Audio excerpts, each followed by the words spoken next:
Hey y'all, welcome back to my channel. So today I'm going to be showing you guys and walking you through the process of how I make my custom cake toppers.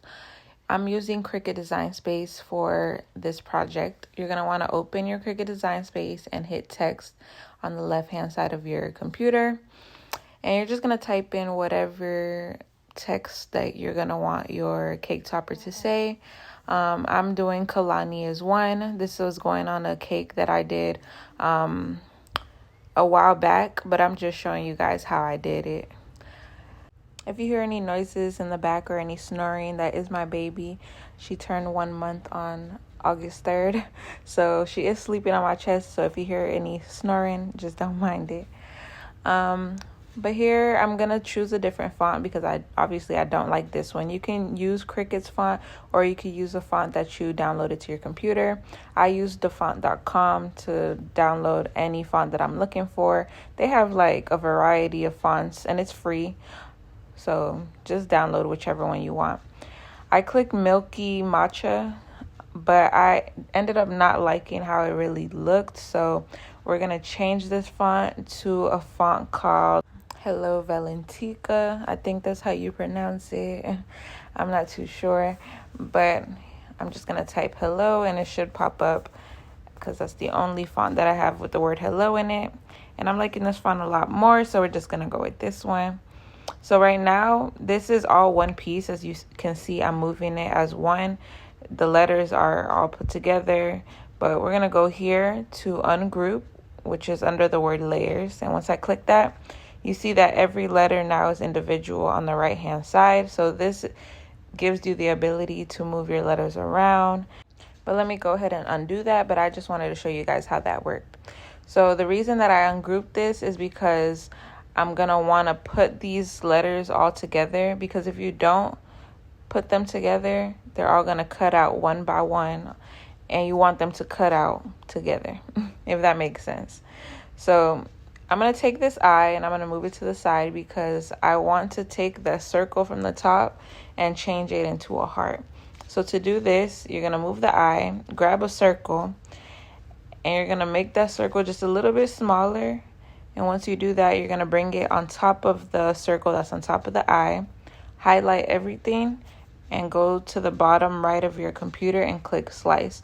What this is going to do is going to move, how do you say it? It's going to take that little circle and remove it from the bottom part of the eye so you could get rid of it.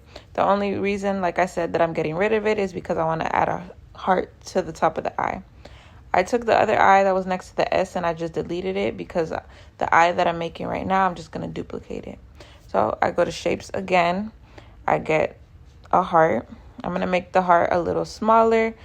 And once I make it small enough to how I like it, I'm going to see if I like the size of it once I put it on top of the eye. If it's too big, then I'm going to reshape it so it can be a little smaller.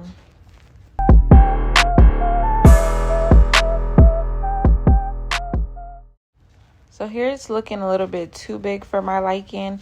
So I'm just going to make the heart a little bit smaller and then see if I like that better. Once I like the size of the heart, I'm going to go ahead and highlight the eye completely and combine it together. When I combine it together, it's going to become one piece because right now the heart is separate from the bottom piece of the eye. So you're going to go ahead and click combine and then weld. Once you have that welded together, you can go ahead and put it back to where you originally got it. But don't forget to duplicate the I so you can put it next to the S so that it can read the word is. And now we have our text that says Kalani is one with the cute little hearts on top of the I.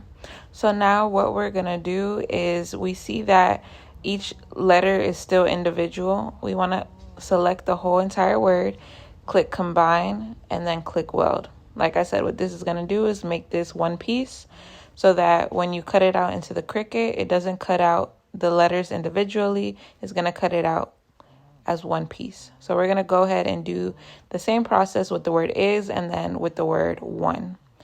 Just make sure you put the letters close together because if they're not close together and you combine and weld it, they're still going to cut separate. So you want to make sure that the I is literally on top of the S, touching the S. You want to make sure that every single letter is touching one another, because if it's not touching one another, you're going to get separate letters, and then you're going to have to start all over again.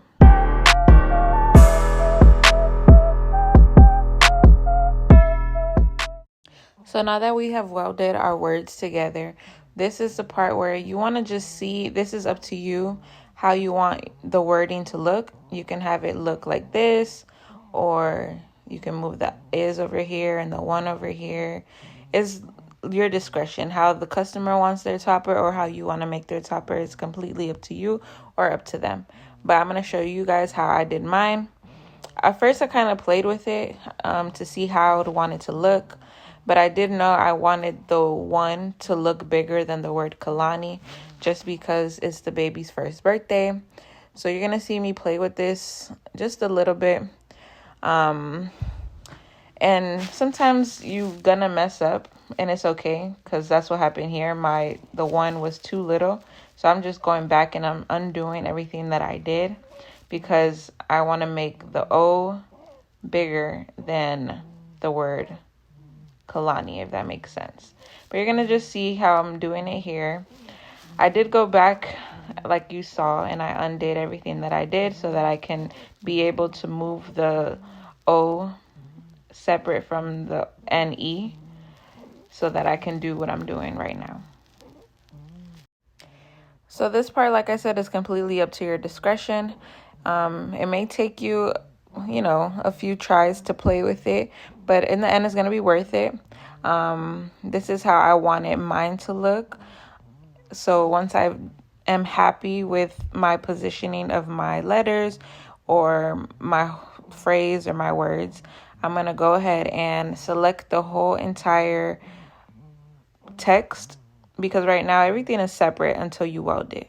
So like I said, make sure everything is touching one another before you hit combine and then weld. So now I've highlighted everything and combined and welded everything, and now it's all one piece. You can change the colors and play with it. This part doesn't really matter, but it's just showing you what it would look like if you change it to a certain color. Now, if you want to see what it would look like with the material that you're going to use, you're going to click Basic Cut. You're going to go down to Print, then Cut. Then click the color box. Click the word color, then hit Pattern.